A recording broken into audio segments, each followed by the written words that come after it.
Olá, hoje no Mundo Político, a base e os desafios do governo Lula.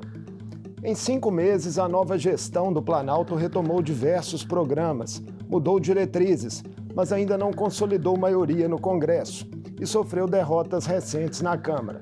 Ajustes na articulação estão em curso visando a aprovação do arcabouço fiscal e da reforma tributária. Como estão as relações com o Centrão e as legendas aliadas? E os embates presentes e futuros com a oposição. Eu converso com a deputada federal e presidenta nacional do Partido dos Trabalhadores, Gleisi Hoffmann, que cumpre uma agenda de encontros políticos em Minas. Presidenta, um prazer recebê-la na TV Assembleia e em nosso programa. Eu que agradeço essa oportunidade de conversar com o povo mineiro. Presidenta, o novo arcabouço fiscal é o desafio aí mais imediato do governo no Congresso. E o tema enfrentou nos últimos dias resistências da oposição e até algumas críticas pontuais dentro do próprio PT. Quarta-feira passou a urgência, com 367 votos favoráveis. O que esperar da votação na terça da semana que vem? A base tem uma maioria aí confiável para aprovar a matéria? Eu acredito que para essa matéria tem sim, tem um entendimento lá do Congresso e o relatório do relator fez muitas modificações no projeto original. Aliás, uma das críticas que tinha dentro do PT, e de alguns partidos aliados mais próximos desse campo mais da centro-esquerda, é justamente por isso, o temor de que isso amarre muito o governo e que essas regras estabelecidas pelo relatório do Cajado acabem pressionando o não aumento de despesa e de investimentos que o país precisa, por isso as críticas. Mas estamos conversando com o relator, ver o que ainda pode melhorar, como que a gente melhora, mas eu acredito que o governo terá voto suficiente para aprovar, sim. No PT, as ressalvas às mudanças no texto foram pacificadas.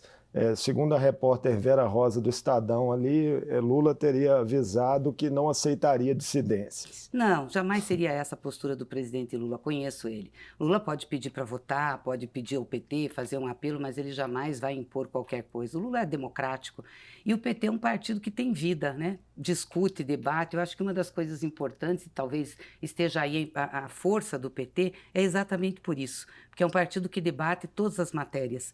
E eu acho que isso é benéfico, inclusive, para o governo, porque chama a atenção das coisas, alerta. Então, o presidente jamais imporia qualquer coisa. O espírito do que deve ser aprovado no Congresso nessa matéria é algo mais restritivo ainda do que a proposta original? É mais restritivo do que a proposta original, porque a proposta original trabalhava com 3 travas em relação à receita.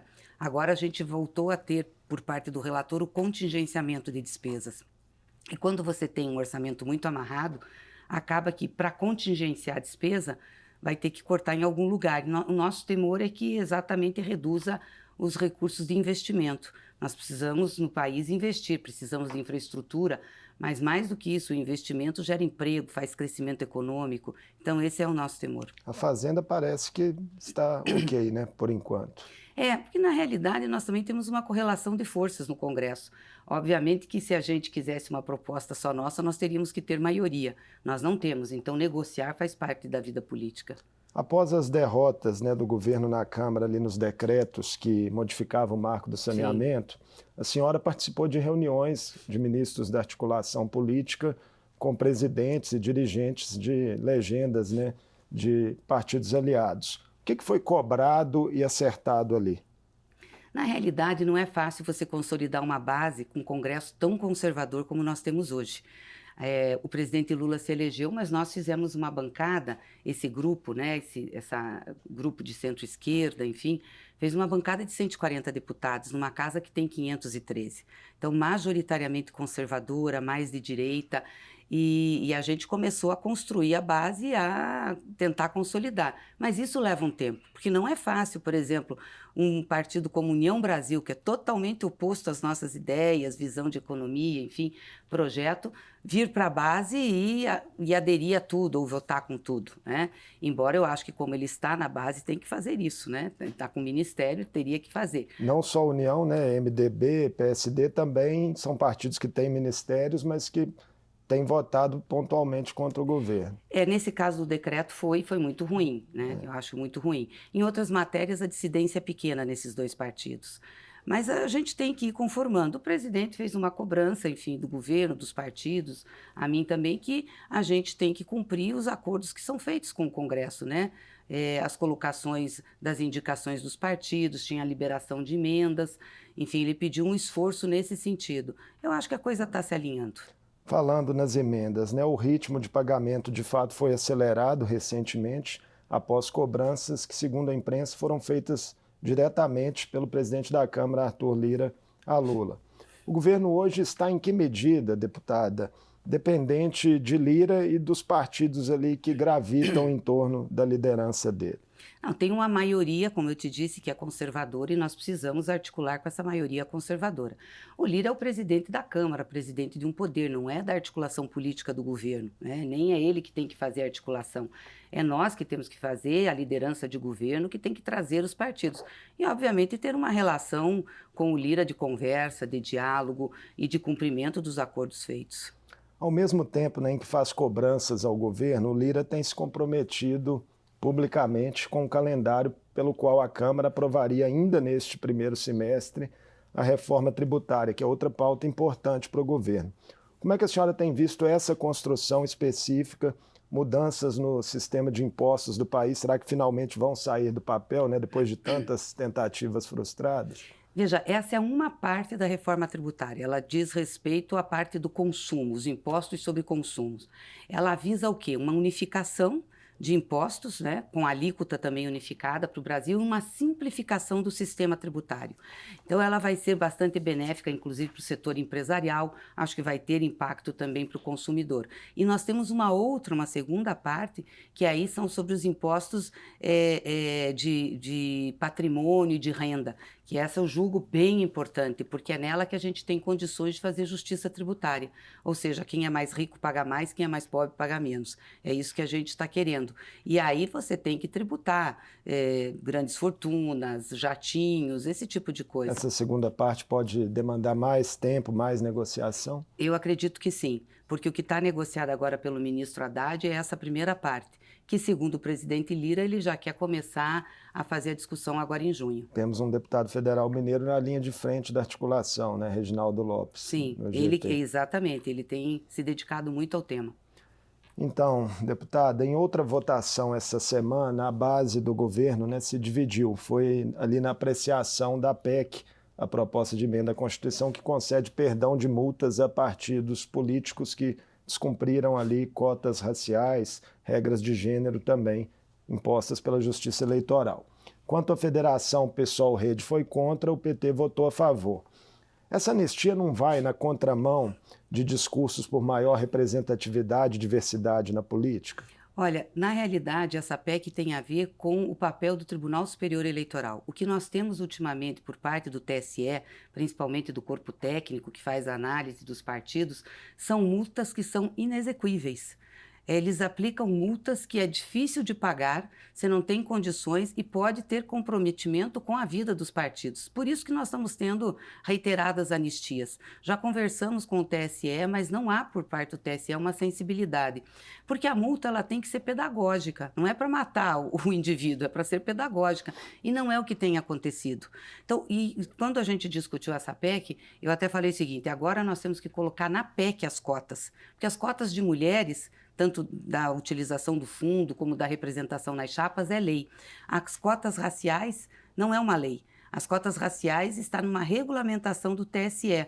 E a coisa está muito confusa em tudo isso. Por exemplo, não se diz se essas cotas têm que ser repartidas antes de tirar o recurso para o candidato majoritário ou depois.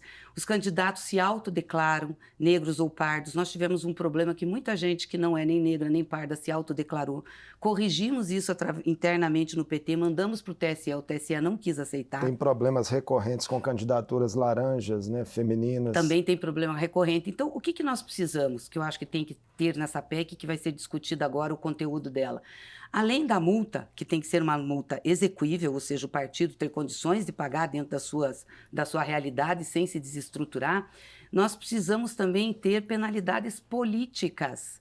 Por exemplo, se um partido fez candidatura laranja de mulher, só para cumprir tabela, você atestou que é isso. Se ele eleger a bancada de homens, ele tem que perder pelo menos uma cadeira para uma mulher entrar. Tem que ter uma penalidade assim. Ou então ter as cotas nas cadeiras, como é na Argentina e como é no Chile.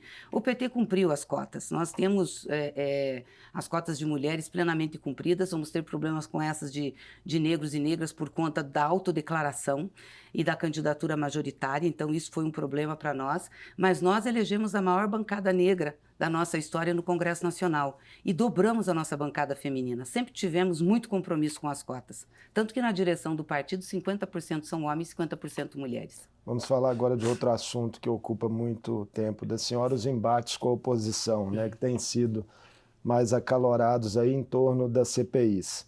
A dos atos de 8 de janeiro pode ser instalada na próxima semana e o governo assegurou 2/3 da composição do colegiado.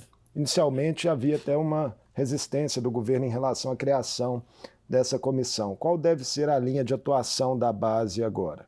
De investigar exatamente tudo o que aconteceu, e não é pouca coisa.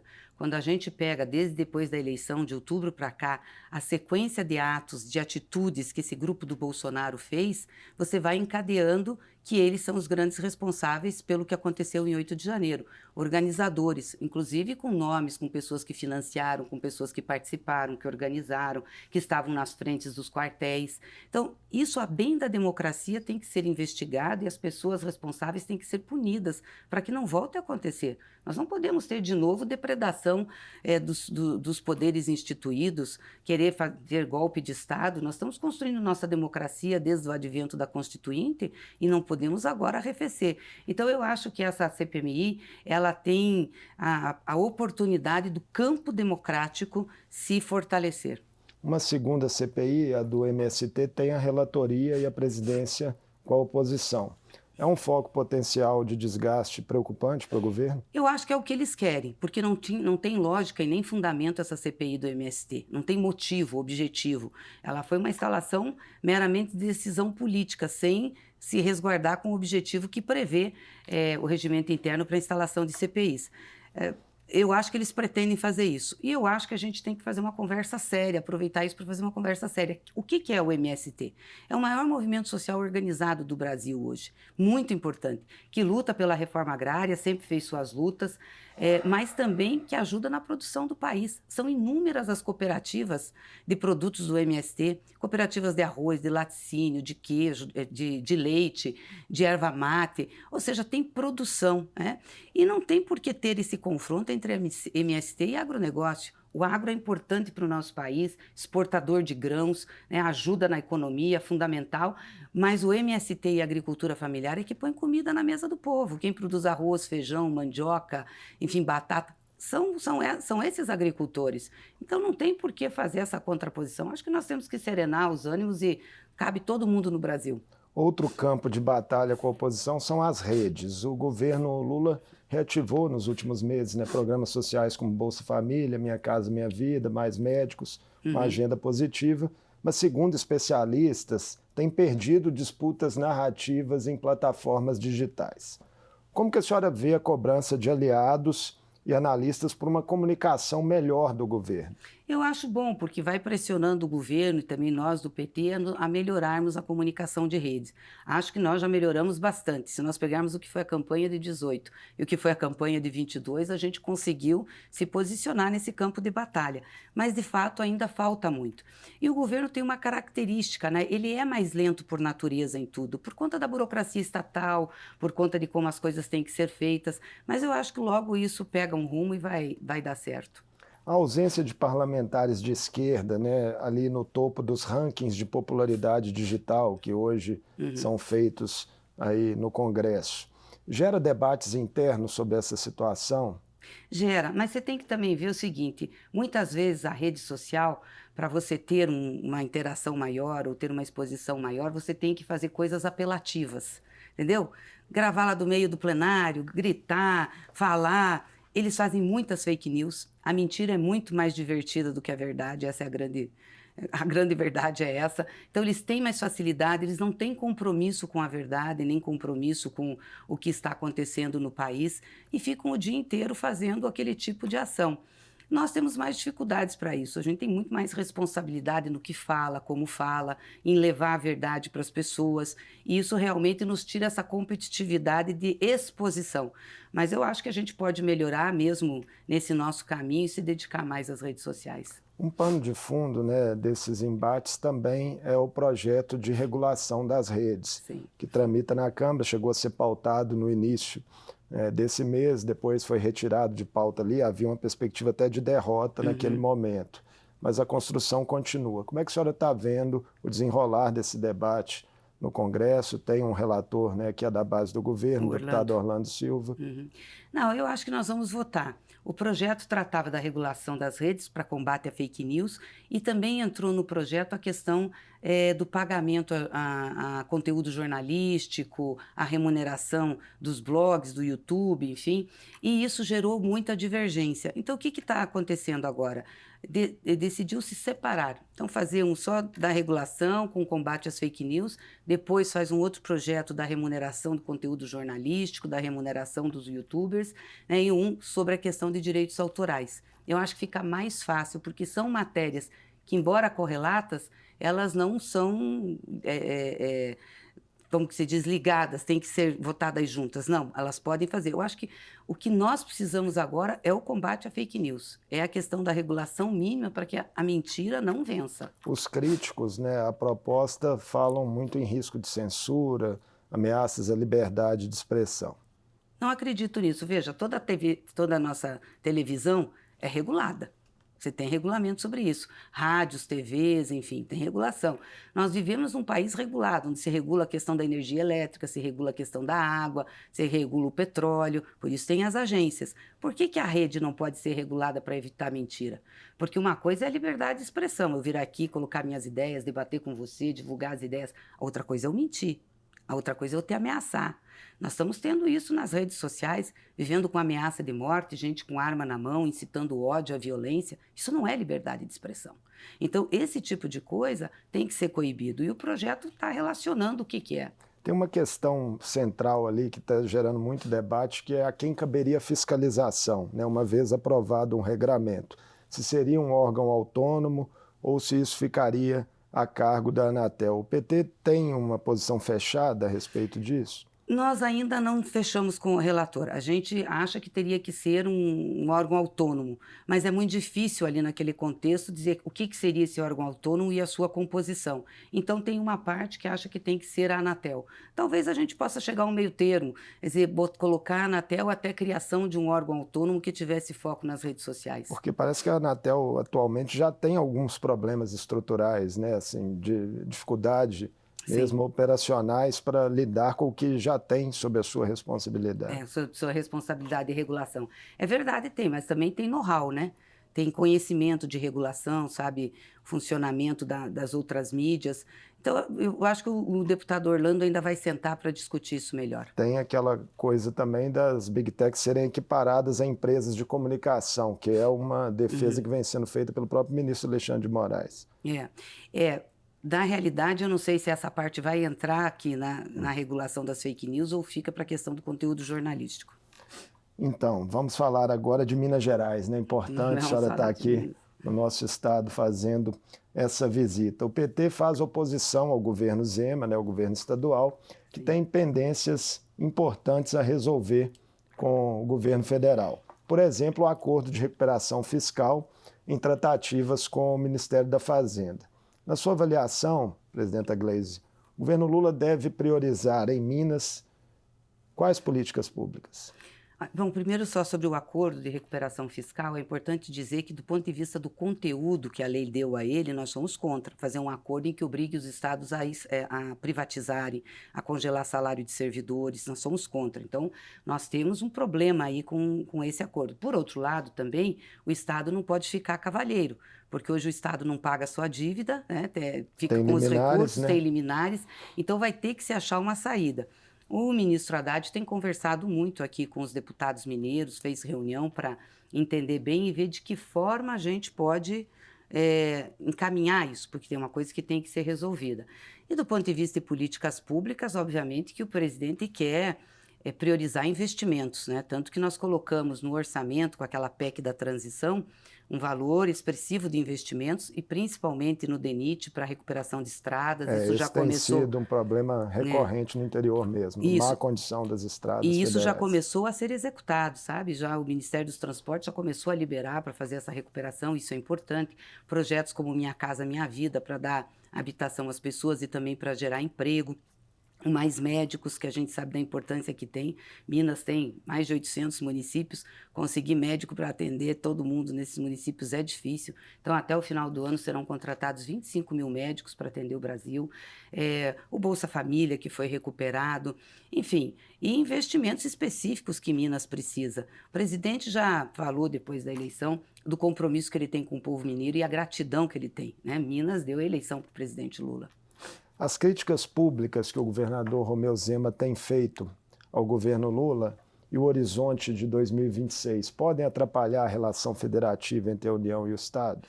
Não acredito. Acho que o presidente Lula separa muito bem isso. O que é política, e aí nós do PT somos oposição aqui, somos porque não concordamos com a visão liberal do Zema, da entrega do Estado, do jeito que ele governa, de minimizar o papel do Estado, somos críticos a isso, então estamos do outro lado. Agora, o presidente, como presidente da República, ele tem relacionamento institucional com os governadores, não só com o Zema, com todos, e nem todos nos apoiaram. E tem governadores mais críticos. Obviamente que eu não acredito que o governador vai fazer oposição ao governo federal, até porque ele também precisa dessa relação. Se ele fizer isso, é ruim para Minas Gerais, mas o presidente Lula jamais deixará de atender Minas por conta disso. Tivemos já uma experiência anterior nos primeiros mandatos dele, quando Aécio Neves governava Minas Gerais, ali a relação de fato foi muito boa, né?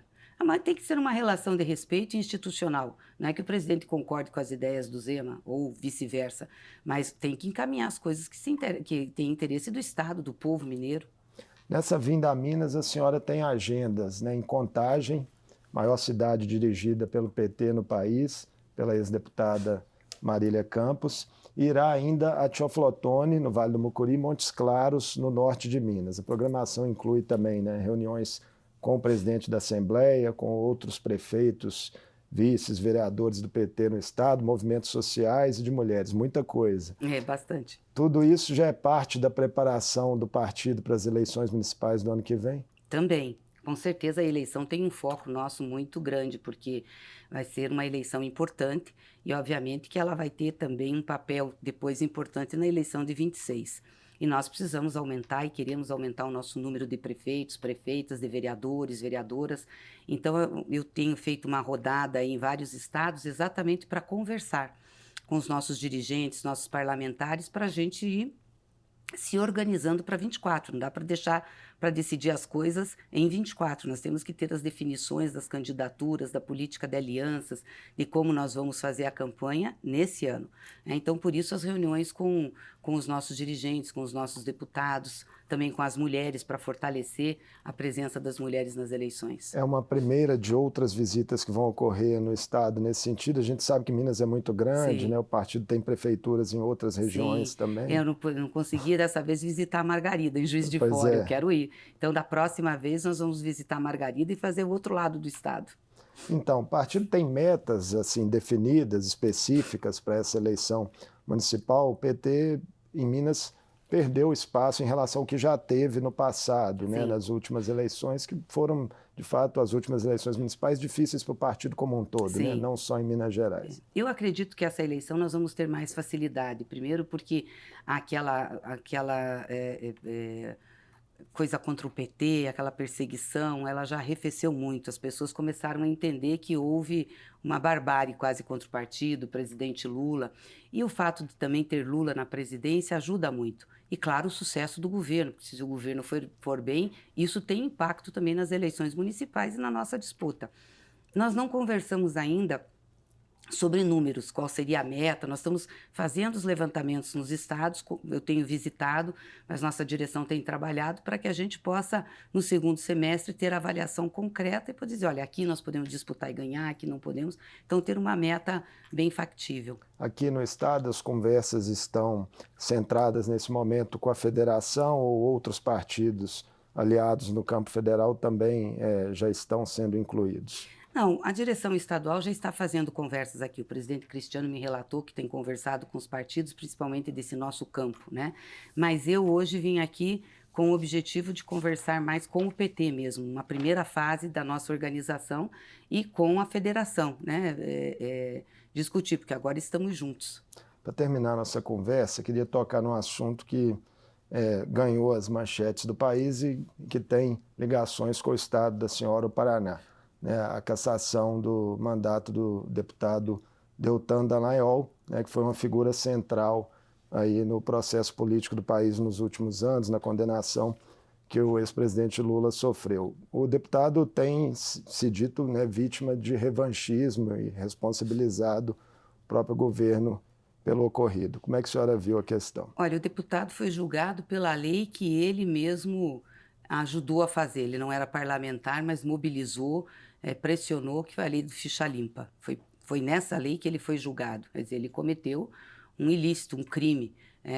Ia sair do Ministério Público para não ter problemas problemas disciplinares que ele teria, inclusive, perdendo o cargo no Ministério Público. E fez isso para poder disputar a eleição.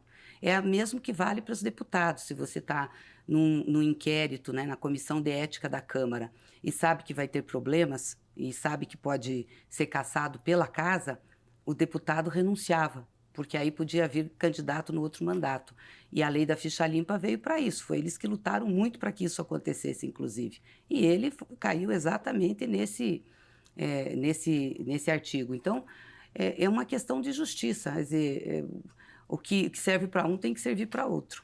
Deputada Gleisi Hoffmann, foi um prazer recebê-la aqui no Mundo Político. Obrigado por ter aceito o nosso convite. Obrigada, eu que agradeço e agradeço a todos os telespectadores. Eu conversei com a deputada federal Gleisi Hoffmann, presidenta nacional do Partido dos Trabalhadores. Falamos sobre os desafios da base do governo Lula para a aprovação do novo arcabouço fiscal e da reforma tributária, os ajustes em curso na articulação política e os embates com a oposição no Congresso Nacional. E ainda os planos eleitorais da legenda em Minas Gerais. O Mundo Político fica por aqui. Obrigado por nos acompanhar e até o próximo programa.